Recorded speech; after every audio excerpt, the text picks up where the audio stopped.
warahmatullahi wabarakatuh.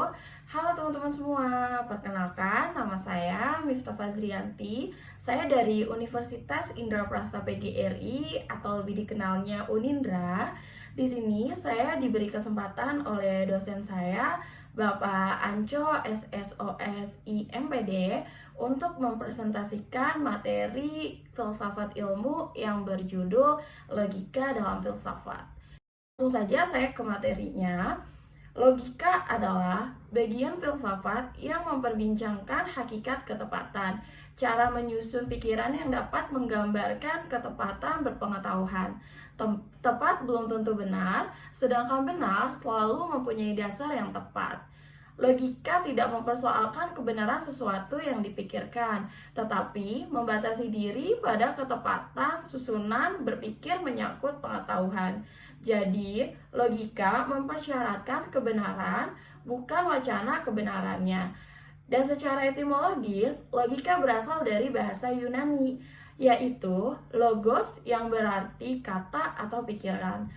Namun, pengertian dasarnya sering disebut sebagai ilmu berekta-kata atau ilmu berpikir benar, bukan tepat melainkan benar. Pada awal kelahiran, logika manusia itu sangat sederhana dan digunakan untuk menghadapi hal-hal sederhana dengan hasil yang sederhana pula. Logika itu bersifat alami atau disebut juga logika naturalis, yang berdasarkan kodrat atau fitrahnya saja. Sedangkan logika buatan atau hasil pengembangan yang disebut juga dengan logika artifisial. Logika juga dibagi atas dua hal, yaitu logika formal dan logika material. Apa sih logika formal itu? Logika formal adalah wacana atau argumentasi yang membicarakan hakikat hukum-hukum, ketepatan susunan berpikir. Hal yang terpenting dalam logika ini adalah masalah pengaturannya. Rumusan atau hukum-hukum bagi ketepatan susunan berpikir isinya tidak dipermasalahkan juga masalah penggunaannya.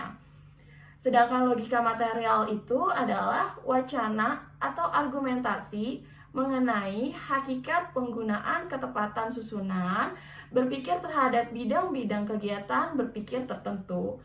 Logika material ini disebut juga teori metodologi. Teori metodologi adalah wacana mengenai cara-cara menyusun pikiran yang tepat untuk bidang masalah tertentu.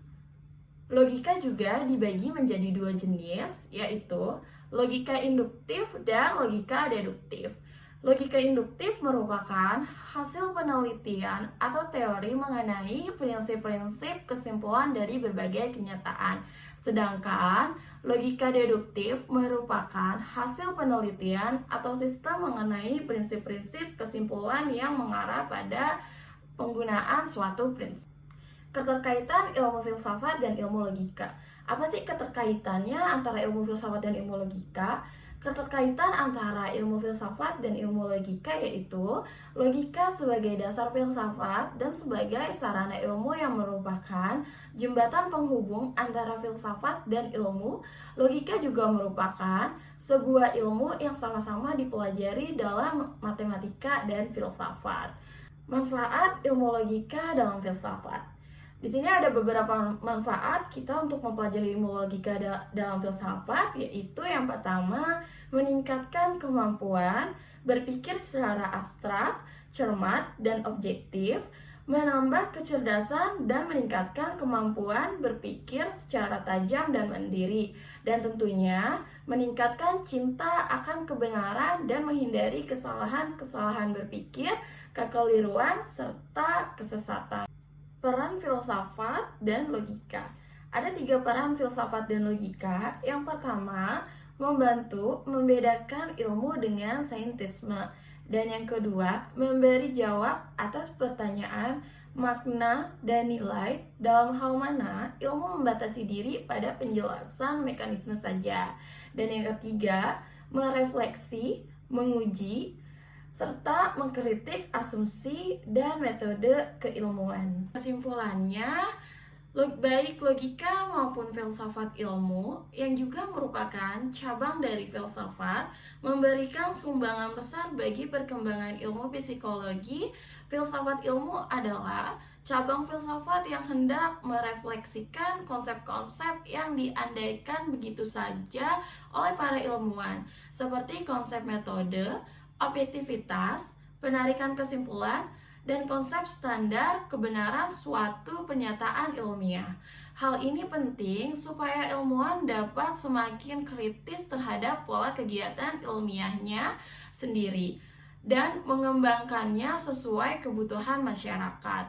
Psikologi sebagai seorang ilmuwan tentunya juga memerlukan kemampuan berpikir yang ditawarkan oleh filsafat ilmu ini. Tujuannya adalah supaya para psikolog tetap sadar bahwa ilmu pada dasarnya tidak pernah bisa mencapai kepastian mutlak, melainkan hanya pada level probabilitas. Dengan begitu, para psikolog bisa menjadi ilmuwan yang rendah hati, yang sadar betul akan batas-batas ilmunya, dan terhindar dari sikap saintisme, yakni sikap memuja ilmu pengetahuan sebagai satu-satunya sumber kebenaran. Demikian presentasi yang saya sampaikan. Saya mohon maaf yang sebesar-besarnya apabila ada tutur kata maupun tindakan yang kurang berkenan buat teman-teman semua. Dengan ini presentasi saya tutup. Terima kasih untuk yang sudah menonton. Wassalamualaikum warahmatullahi wabarakatuh. Sampai jumpa kembali. Dadah.